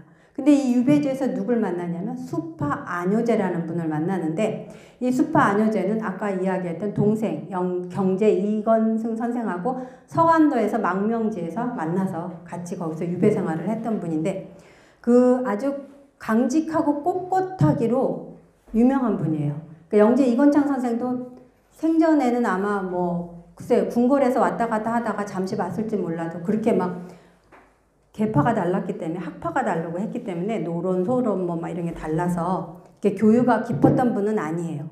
특히나 이분 같은 경우에는 그때 고종 황제가 계신 궁궐에서 굿을 되게 많이 했어요. 그러니까 고종 황제의 아드님이 조금 몸이 안 좋아서 그러다 보니까 이 다음에 왕이 될 아들이 몸이 아픈데 가만히 있을 엄마가 어디 있겠어요? 그러다 보니까 민비가 그 명성황후께서 굿을 조금 했어요. 그런데 그 무당이라는 건 좀 간사하잖아요. 아무렇게도. 그러다 보니까 그걸 꼬셔갖고 굿을 점점 더 크게 하고 뭐 하고 해서 전국에서 그 산을 돌아다니면서 그 촛불 켜놓고 무당을 이렇게 뭐 조상한테 뭐 산신령한테 빌고 뭐한테 비는 게 엄청났는데 그 사람한테 그 무당한테 진령군이라는 임금 군자는 자귀를 주는 거예요. 그래서는 안 된다고 그 진령군의 목을 베라고 상소문을 올렸다가 수파 안효제가 유배를 갑니다. 그 사건으로. 그때 이건창 선생이 전라도 보성에 유배를 가 있다가 수파 안효제 선생이 유배 가는 길에 전라도 보성에 들렀는데 아무 말도 없이 그 풍토병에 드는 약 굉장히 귀했을 거예요. 이건창 선생도. 당신도 지금 유배지에 가 있잖아요. 그런데 그 약을 보내줘요. 그거에 수파 안효제 선생이 엄청나게 감동을 합니다. 뭐 글자에다 자 내가 이걸 보내니 뭐 유배지에 가서 잘 사시오 뭐 이것도 아니에요. 한 말도 없이 그 양만 보냈어요. 그거를 받으면서 이건장 선생의 마음을 알았고 그분의 동생을 망명지에 가서 만난 거예요. 그러니 두 분의 그 교류가 어땠겠어요? 자, 지금 말씀드린 전라도 보성입니다. 그야말로 전라남도 제일 끝부분이라고 보시면 돼요. 그때 당시 안효재 선생은 고흥으로 다 유배를 가던 중이었습니다. 자, 1894년에 봄에 유배에서 해제돼요. 그런데 이때 지금 유배지에서 해제되고 그때 당시에 이제 가선 대부에 그 품계가 오릅니다. 그리고 공조 참판에 또 제수를 해요. 그러니까 임금도 이건창 선생이 미워서 보낸 게 아니에요. 그냥 어쩌다 보니까 옆에서 여러분들이 아마 그 조선왕조실록이나 뭐 승정원 일기 이런 데 보면 솔직히 임금 못해요. 하루 종일 아니되옵니다 소리를 수십 번씩 들어보세요. 그래서 말을 안 들어주면 사표 쓰고 나가요. 혼자 쓰나요? 단체로 사표 씁니다. 단체로 사표 쓰고 나가요. 일을 할 수가 없어요. 일거수일투죠. 네, 그런 상황이라서 사실 한편 생각하면 그 어린 사람이 얼마나 힘들었을까 고종 황제가 이런 생각도 들어요. 자, 그러고 있다가 갑오개혁이 일어납니다. 갑오개혁이 일어나면서 이제 그 행정직 개편이 다 일어나죠. 그래서 이제 법무아문 협판을 제수를 하는데 불응을 합니다. 벌써 이름에서 딱 보듯이 법무부여 법과 형조에 관련된 그런 관직인데 이제 그걸 나가질 않아요. 더 이상 충원을 해도 그거 없이 먹히지 않고 옆에 너무 간신들이 많으니까 더 이상은 뭐 어떻게 할 수가 없는 거예요. 그래서 안 나갑니다. 그리고 그때 이제 동생 아까 경제 이건승하고 강화에 은둔 생활을 합니다. 근데 1895년에 또 특진관으로 제수를 해요. 근데 또 불응을 하죠. 근데 이거 특진관은 뭐냐면 조선시대 경연, 임금이 공부하는데 거기 들어가서 왕이 공부를 하다가 이게 무슨 소린고 하고 물어보면 그거 답해주는 거예요. 그러니까 학문적인 깊이가 상당해야지 되는 직이었어요. 그런데 안 나갑니다. 또 시강에도 제수를 했지만 안 나가요. 더 이상 관직에 뜻을 두지 않았어요. 그리고 몸이 좀 많이 안 좋아져요. 사실은. 네. 얘는 왜 이렇게 마음대로 움직이지? 이렇게 한 적이 없는 것 같은데요?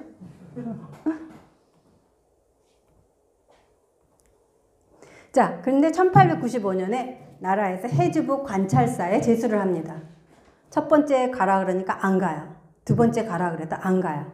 그 세 번째 갑니다. 가는데 가면은 관사가 있잖아요. 거길 들어가야 되는데 안 가요. 그리고 그 바깥에서 있어요. 임금의 명이니까 내가 해주부 관찰사, 그 해주부까지는 가는데 관직을 볼 마음이 없는 거예요. 그래서 그때 이제 고종 황제가 특단의 조치를 내리죠. 관직에 나올래? 유배를 갈래? 그때 당당하게 전라도 고군산도로 유배의 길을 택합니다. 본인이 택해서 간 거예요. 자, 지금 보면 해주 보이시죠? 여기. 네. 여기까지 해서 여기 배를 타고 강화에서 배를 타고 해주까지는 갔는데 거기서 이제 일을 안 보고 이제 유배를 떠납니다. 자, 고군산도는 또 어디냐면 군산 옆에 김제에서 직선으로 가면 저기가 되겠습니다. 근데 저기는 섬이다 보니까 아까 보성하고도 또 달라요. 섬이다 보니까 습하고 아주 이루 말을 할 수가 없었어요. 그래서 거기서 지은 시도 있는데 시가 너무 슬퍼요. 그래서 안 갖고 왔습니다. 네. 자, 그래서 그렇지만 이제 고종 황제가 이건창 선생이 미워서 유배를 보낸 게 아니기 때문에 한 달 만에 유배에서 해제를 해줘요. 그래서 고향으로 돌아옵니다. 돌아와서 그때 명미당 시문집 서전이라는 걸 짓는데 이거는 본인의 호가 명미당이잖아요. 당호예요. 집의 호. 그냥 일반적으로 부르는 호가 있고 집에 붙이는 건 당호라고 하는데 그 명미당이라는 것은 할아버지가 돌아가시기 직전에 이렇게 인생을 살아라 라고 해서 지어준 당호입니다. 그것을 이건창 선생이 이제 당신의 호로다 삼고 이렇게 해서 이제 문집 자체도 명미당 집으로 지금 되어 있는데 서전, 본인에 대한 글을 본인이 쓴 거예요. 왜냐하면 이렇게 그 행장이나 이런 걸 보면은 다 효자였고 다 공부 열심히 했고 다 이렇게 뭐 어려서부터 뛰어났고 뭐 부모님한테도 뭐 한겨울에 산에 가서 딸기를 따다 드렸고 거의 나와요. 그러니까 이건창 선생이 볼 때는 이거 남한테 내 인생을 맡겨놓으면 나에 대해 글을 쓰라고 보면 그렇게 쓸 거밖에 안 된다. 그러니까 난 사실 그대로를 쓰겠다고 해서 당신이 씁니다. 엄청나게 긴, 그러니까 일생을 축약을 해서 써놓은 글이에요. 그래서 사실은 저 명미당 시문집 서전 그 내용만 읽어봐도 저분이 어떻게 살았는지를 알 수는 있어요. 그래서 1897년에 특명으로 그나마 이제 해제에서 풀려난 것뿐만 아니라 징계했던 것 자체를 다 사면을 시킵니다. 그런데 1898년 6월 18일에 생을 마감합니다. 그 1903년에 이건승이 그 형의 행장을 짓습니다. 그 1912년에 그 이건창 선생이 생전에 썼던 당의 통략이라는 책을 최남선 선생이 1912년에 간행을 합니다. 이 당의 통략이라는 것은 뭐냐면 오늘날도 뭐 무슨 당 있잖아요. 그러니까 상대편을 끌어내리기 위해서 서로 반대를 하잖아요. 뭐 정권이 바뀌어도 그렇고 맨날 그러는데 그때 당시 저거 뭐냐면 당파 싸움 그거를 꿰뚫어 보고 쓴 거예요. 그러니까 저분은 소론 출신이잖아요. 그러면은 글을 쓴다고 했을 땐 소론 위주로 써야 되는데 그게 없었던 거예요. 100%는 아니지만 노론과 소론, 왜 이것이 이렇게 갈렸고 이것이 문제점이 뭔지를 너무나 객관적으로 글을 써놓은 거예요. 그래서 저분의 그 사고방식은 어디에 치우치지 않고 본인이 저울을 딱 대고 진짜 균형 잡히게 살려고 노력을 했고 균형 잡히게 글을 쓰려고 했던 거예요. 객관적인 사실만을 글을 썼고 그래서 남한테 들은 이야기는 뭐뭐라고 했다라고 쓰지 내가 뭐뭐 했다라고 쓰지 않아요. 그러니까 논문 표절을 할 때 대부분이 이제 그렇게 하는데 본인이 쓴 것처럼 하잖아요. 근데 이분은 그런 글이 없어요. 누구한테 들은 건 들었다고 쓰고 본인이 본 건 봤다고 쓰고 정확하게 그걸 써놓습니다. 당의 통략 같은 경우도 사실은 오늘날 정치인들이 읽어도 좋을 책이에요. 아마 안 읽겠죠. 네. 자, 그리고 1917년에 김태경이라는 분이 중국 남통에서 20권 8책의 명미당집을 간행합니다. 지금 명미당집을 보면 작품이 꽤 있어요. 그렇지만 그 작품은 이건창 선생이 고르고 남긴 것 중에서 추린 것만 남겨놓은 거예요. 웬만큼 쓴 거는 손으로 고치다가 아니면 다 찢어버려서 없어요. 그분 당신 자체가 글을 남겨갖고 이것이 진짜 좋은 글인지 아닌지를 당신이 쓴 거예요. 그리고 이분은 무슨 생각을 했냐면 내가 쓴 글을 누군가 알아주기를 바라고 뭐 베스트셀러가 되고 이래서 글을 쓰는 게 아니라 내가 쓴 글 내가 마음에 들면 되는 거예요.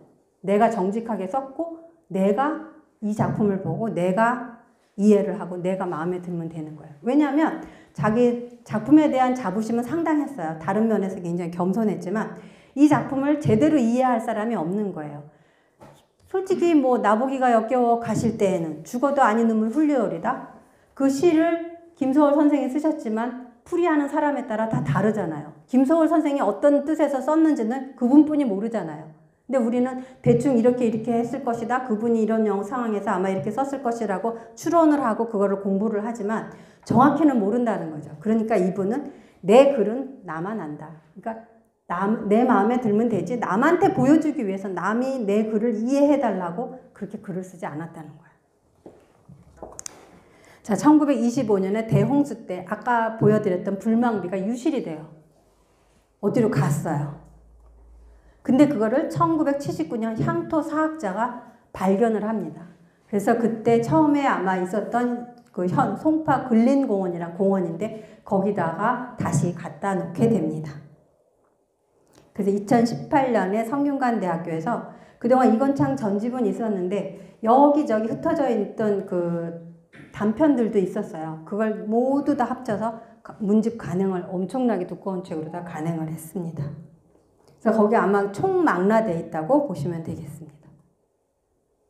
자, 이건창의 사상을 지금 보겠는데요. 아까 말씀드렸다시피 양명학이 있어요. 강화학이라고도 한다 그랬는데 사실 그 사상이라는 것은 단편적으로다가 말을 할 수는 없어요. 제일 어려운 학문이기도 하고 그 사람을 알기 위해서는 사상을 정확히 알아야 되는데 여러분들한테는 하나로 이러니 폐지왈 딱 하나로 말씀드리자면 지행합일 아는 것을 그대로 행동하는 거예요. 내가 도둑질을 하면 나쁘다는 걸 알면서 말로는 도둑질 하는 게 나빠라고 얘기를 하면서 그걸 하면은 안 되잖아요. 저분은 그래서 자기가 아는 걸, 글을 가짜로 쓰면 안 된다는 걸 알기 때문에 그걸 정확하게 쓰려고 했고, 관직에 나가서 아버지의 가르침, 할아버지의 가르침대로 관직에 나와서 쓰는 돈, 그 돈은 국민들이, 백성들이 낸 혈세잖아요. 함부로 써서는 안 된다. 내가 어디를 놀러 가면서 그 돈을 써서는 안 된다. 꼭 출장비가 필요하면 꼭 그만큼만 가져가서 쓰고 딱 그렇게 하라 그래서 그거를 평생을 갖고 살던 분이에요. 중국에서는 그 양명학이 많이 유행을 했어요. 근데 우리나라는 성리학이 자리를 잡고 있었죠. 그거를 내놓으면 큰일 나는 줄 알았어요. 그러니까 성리학은 학문적인 이론을 갖고 뭐 얘가 어떻고 뭐가 어떻고 따졌지만 이 양명학에는 사실은 그 실학, 여러분들 잘 알다시피 실생활에 도움이 되는 학문, 그거를 추구를 했던 거예요. 그래서 아까 이건창 집안이 강화로 들어와서 관직 생활을 하지 않으면서, 네, 감사합니다. 관직 생활을 하지 않으면서 몇 대씩 관직 생활을 하지 않다 보니까 집안에 수입이 있나요? 없잖아요. 먹고 살기 힘드니까 화문석 같은 거를 짜가지고 장에 내다 팔았다는 거예요. 그리고 그 조부도 그 과거급제에서 높은 관직까지 했지만 고향에 돌아와서는 그 마을을 돌아다니고 할 때는 그냥 추리하게 그냥 당신 편하신 대로 다니고 해서 저분이 높은 관직을 했던 분인가를 알지 못했다는 거예요. 알고 봤더니 그런 분이더란 거지. 아하, 내가 이런 사람이야 라고 다니신 일이 없는 거예요. 그래서 이 지행합일은 지금 오늘날도 그렇고 이걸 아마 그 강화에서 대표 말하자면 뭐라 그래야 되나요? 그런 걸로 써도 될 것 같아요. 진짜 좋은 말이에요. 굉장히 쉬운 말이고 누구나 아는 말이지만 저걸 실천하는 사람은 많지 않아요. 지행합일. 네.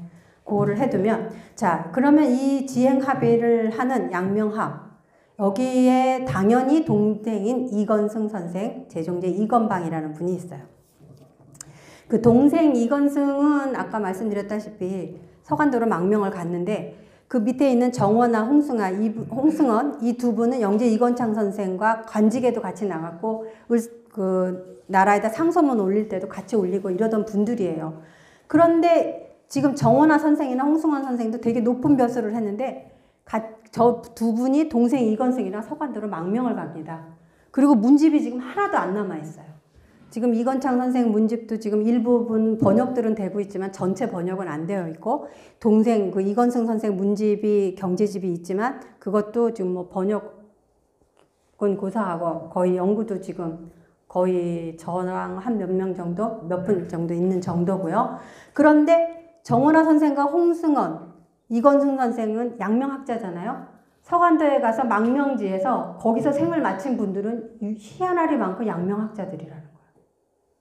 노론학자들, 성리학자들은 중간에 돌아오신 분들이 많아요.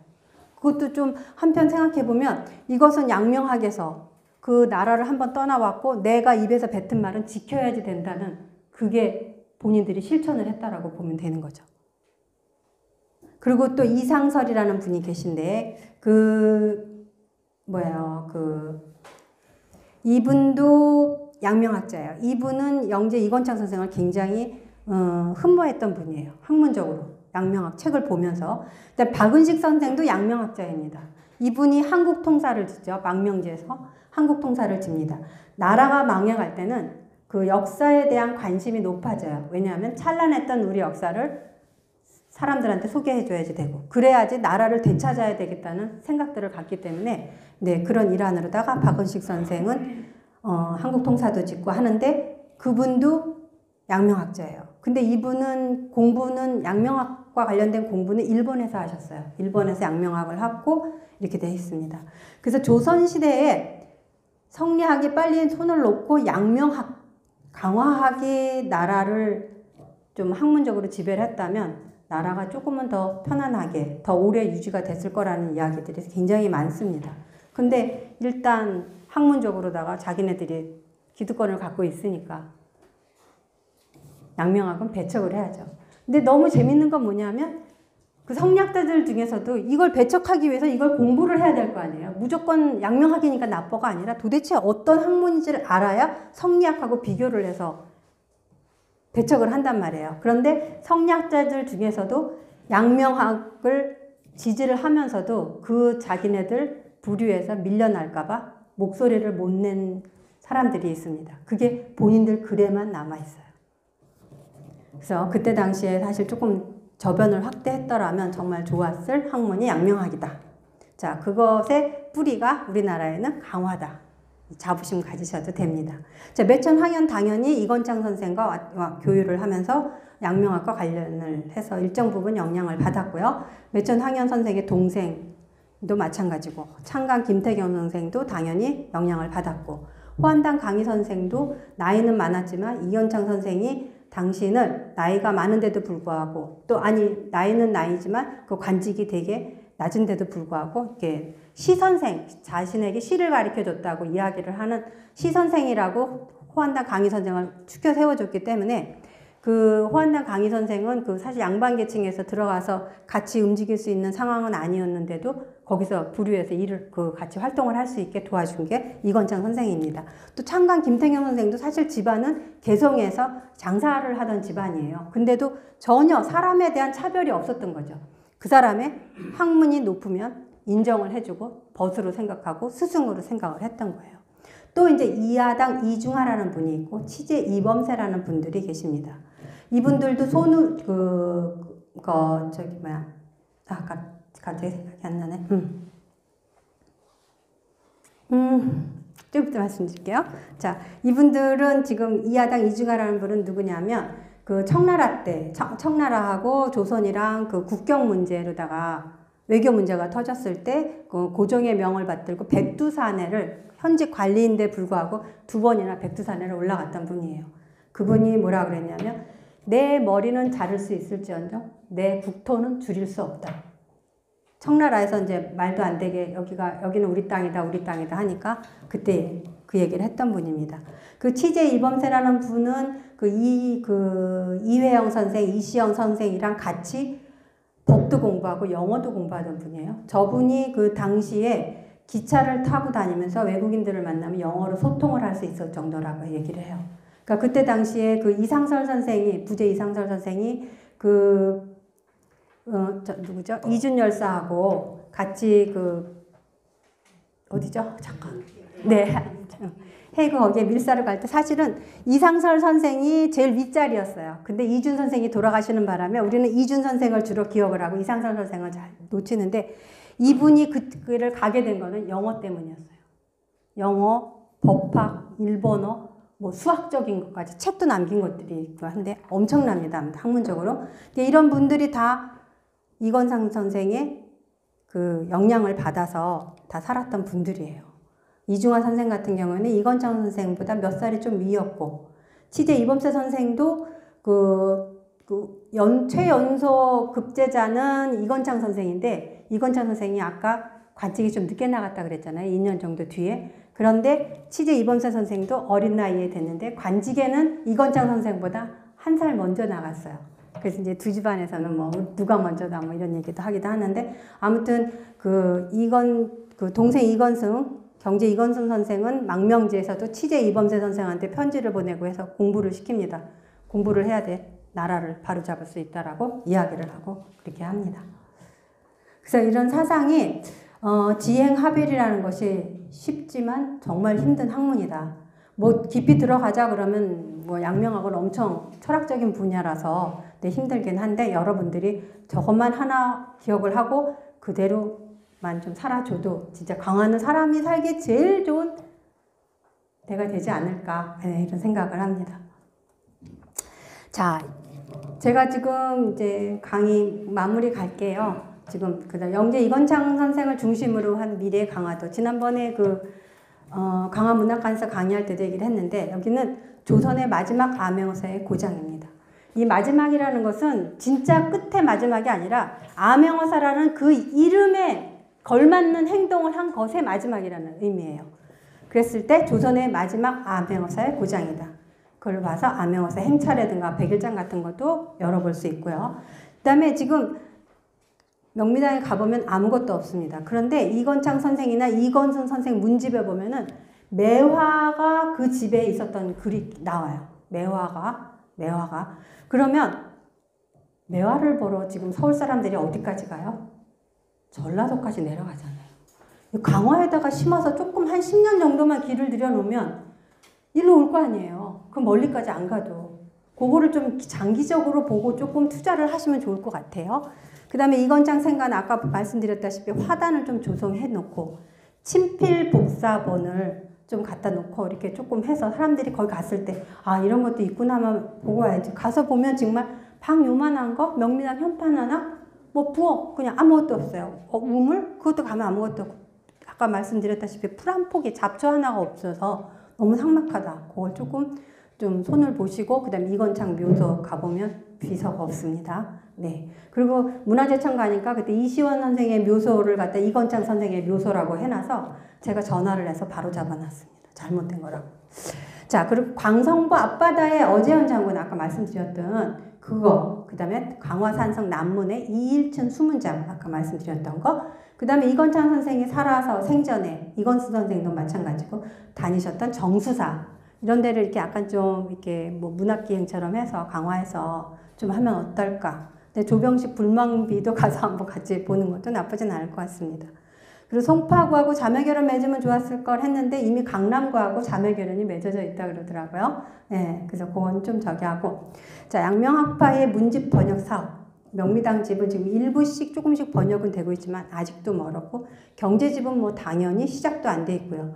지금 경제집 같은 경우에는 그 국사편찬위원회에 그 복사본이 다녀요. 그런데 그거는 망명 후의 작품들입니다. 근데 서울대학교 규장각에 망명전 작품까지 실려있는 문집이 있어요. 네. 그래서 그거 하고. 그 다음에 난곡종고. 아까 그 저 앞에서 잠깐 이름이 나왔던 그 누구예요? 네, 이건방이라는 분. 저분은 원래 동생 그 이건승 선생이랑 같이 망명을 가기로 했다가 짐까지 다 싸서 이건승 선생은 강화에서 이건방 선생은 서울에서 해서 개성이랑 거기서 만나갖고 같이 가기로 했는데 만났는데 동생 이건승이라는 분이 말립니다. 아무래도 여기서 후학양성에 힘을 써야 될 것 같다. 그래서 남겨두고 남은 이건방 선생의 제자가 누구냐면 누구게요? 정인보 선생입니다. 네. 근데 정인보 선생에 대한 연구는 어마어마한데 이건방 선생에 대한 연구는 거의 안 되어 있어요.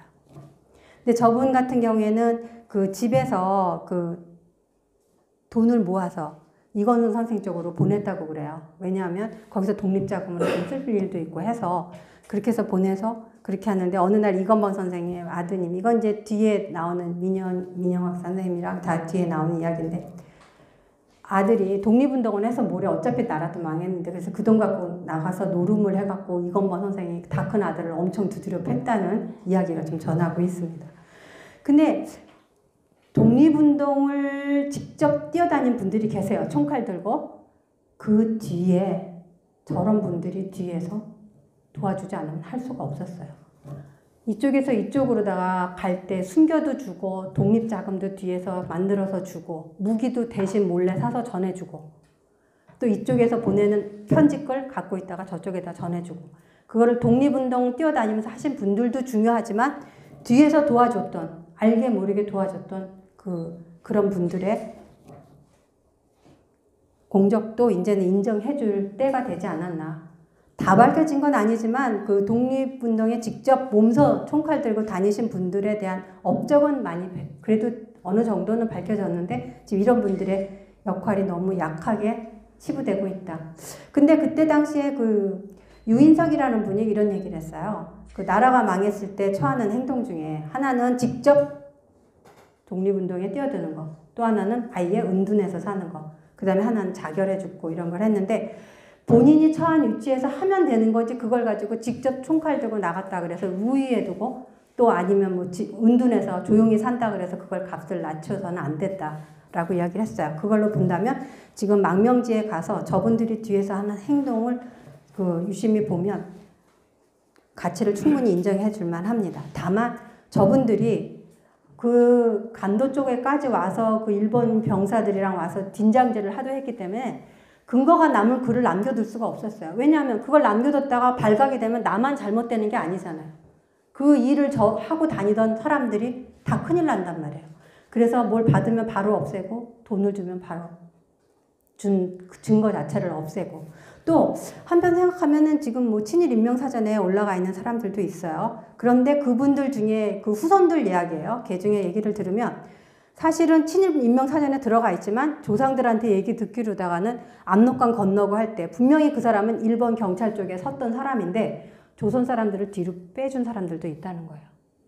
겉에서는 그 일본 쪽에서 막 해서 다니지만 뒤에서는 독립운동가들을 도와준 사람들도 있대요. 그러니까 한편 생각하면 친일파에 대한 그것도 조금은 한 발 뒤로 서서 조금은 정리를 정확하게 해야지 되고 그런데 저 생각에는 그것보다는 독립운동을 했던 분들을 좀 더 발굴을 해서 그분들을 좀 더 높여서 그분들 후손이 잘 살진 못해도 그래도 자부심이라도 지금 갖고 살 수 있게 조금 그런 분들 발굴에 조금 더 힘을 써야 되지 않는가라는 생각입니다. 자, 그래서 아까 말씀드린 거고요. 그 다음에 양명학의 본고장, 아까 얘기했다시피 지행합일 이거를 하는데 대대적인 시대정신 발휘 기회로 삼아도 될 거라고 생각이 듭니다. 신문 칼럼에다도 뭐 지속적인 지면 할애를 통해서 뭐 일주일에 한 번이든 한 달에 한 번이든 뭐 이건창 관련하던 아니면 양명학 관련해서 지금 아마 하고 계신지는 모르겠지만 일단 이건창 선생 같은 경우에는 그 양명학 학자로서 정치가로서 문장가로서 우열을 가눌 수가 없어요. 그래서 이분은 제가 책의 소재는 영재 이건창 선생의 평전이지만 소제목은 노블리스 오블리제를 실천한 이렇게 문장가로다가 되어 있습니다. 그래서 다른 분들 한말 4대가들 중에 다른 분들은 대부분 문장을 했던 분들인데 이건창 선생은 사실 너무 힘들었어요. 이게 정치 쪽으로도 조선왕조실록만 해더라도 몇천 개의 자료가 나와서 그걸 다 섭렵하느라고 진짜 엄청났습니다. 그래서 그거 하고 역사에서 절대로 가볍게 볼 분은 아니다. 다만 나라가 망하고 한문학이 조금 한글에다 자리를 내주다 보니까 이분들이 조명을 못 받아서 그렇지 보통 분은 아니라는 거, 그걸 좀 확실하게 알고 계셨으면 좋겠습니다. 자, 이거는 이건창 선생의 친필입니다. 순천대학교 박물관에 소장되어 있습니다. 그래서 아까 제가 명미당에 복사본이라도 갖다 놨으면 하는 글 중에 하나가 친필 글씨예요. 본인이 쓴 거고요. 그 다음에 또 서울대학교 규장각에 충청우도 암행어사 때 임금한테 암행어사를 암행을 나갔다 오면 글을 써서 올려요. 어떤 일이 있었고, 어떤 일을 고치면 정치를 하는데 좋겠다라고 제안서를 쓰는 거예요. 그것이 지금 서울대학교 규장각에 소장이 되어 있습니다. 그래서 이 정도만 갖다가 복사를 해서 설명서라도 좀 해놓으면 명미당이 조금 더 빛을 발하지 않을까 하는 생각입니다. 네, 여기까지 제 강의를 마치겠습니다. 감사합니다. 용걸 씨가 이건창의 핏줄인 거죠. 그래서 이제 이 덕상이라는 분에 분명히 또 장담에 있을 텐데 그거는 우리 이용걸 씨도 잘 모르더라고요. 이건창의 이영주 선생님도 내가 많이 뵀었는데 그냥 지가 다 몰라도 하니까 그냥 뭐 박정희 정권 이럴 때 뭐 할 게 없으니까 그냥 서울에 가갖고 이 넝마 같은 거 하셨어요.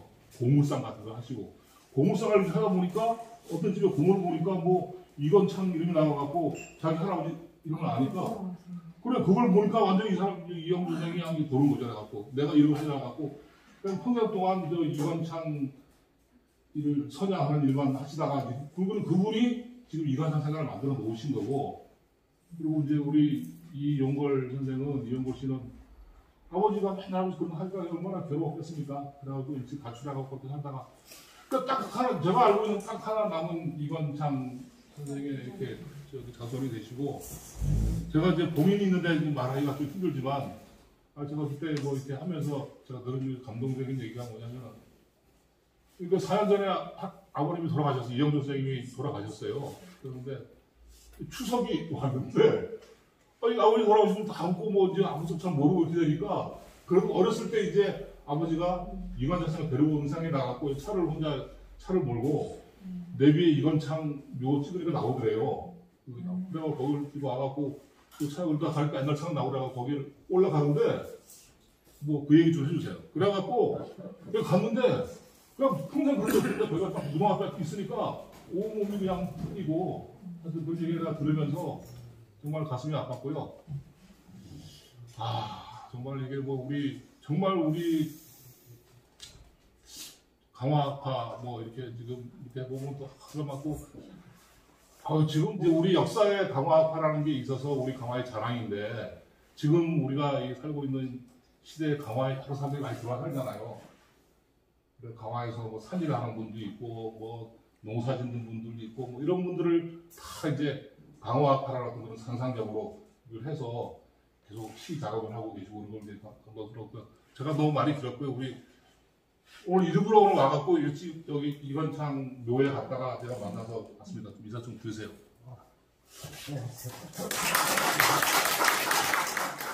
고선자분도 정말 잘 됐으면 좋겠어요. 진심이에요. 진심. 지금 딱 봐도 이건창 선생님이랑 그 이건승 선생의 그 분위기가 딱 보여요. 제가 그래서 그래요. 이건승 선생의 사진은 없더라고요. 네, 없어요. 이건승 선생의 우리가 이야기하는 강도부지라든지 그 다음에 실제 이렇게 그 당시에 계명우수가 세웠던 함께 세웠던 분들이 어떻게 일제시대 때를 갖다 이렇게 활동하고 건너갔던가 하는 근거들을 볼 수 있는 부분들이 있기 때문에 그거는 이렇게 제가 보기에는 망명 이전의 작품들은 꼭 봐야 되는 부분들이다라는 생각이 들고 바로 거기에 강화의 오늘 갖다 설명할 수 있는 어떤 이렇게 키가 들어갈 수 있겠다라는 생각들을 갖고 있습니다. 어쨌든 강화뉴스가 이렇게 주변 분들하고 같이 논의를 해서 이렇게 좀 저희들이 뭐 실력은 없지만 좀 그런 정보들을 갖다가 좀 끄집어낼 수 있도록 노력을 하도록 하겠습니다. 그리고 또 하나는 이제 오늘 이제 8차 원래 강좌 좀 안내를 드리도록 하겠습니다. 8차 원래 강좌는 10월 16일 날 저녁 7시에 이 자리에서 있게 되는데요. 그 강사는 서울대학교 유재심 교수님이 오시는데 이분이 북한에 이렇게 나무 심는 일들을 갖다 꽤 오랫동안 하셨던 가보더라고요. 그래서 환경협력, 남북 간의 환경협력에 관해서 이렇게 이거는 개발이 아닙니다. 환경협력에 관해서 어떻게 해야 되고 그 과정에서 강화가 무슨 역할을 할 수 있는지에 대한 주제로 저희들이 8차 원래 강좌 진행하도록 하겠습니다. 그때도 오늘 오신 분들이 꼭 좀 참여해서 뭐 다른 여러 가지 개발협력 사업에 대해서는 많은 이야기를 들었을 테지만 환경과 관련해서 환경협력을 어떻게 할 거냐라고 하는 부분들을 좀 고민하는 그런 시간이 되어졌으면 좋겠습니다. 교수님 정말 고맙습니다. 다시 한번 박수 드리고 원래 강좌 마치도록 하겠습니다. 수고하셨습니다.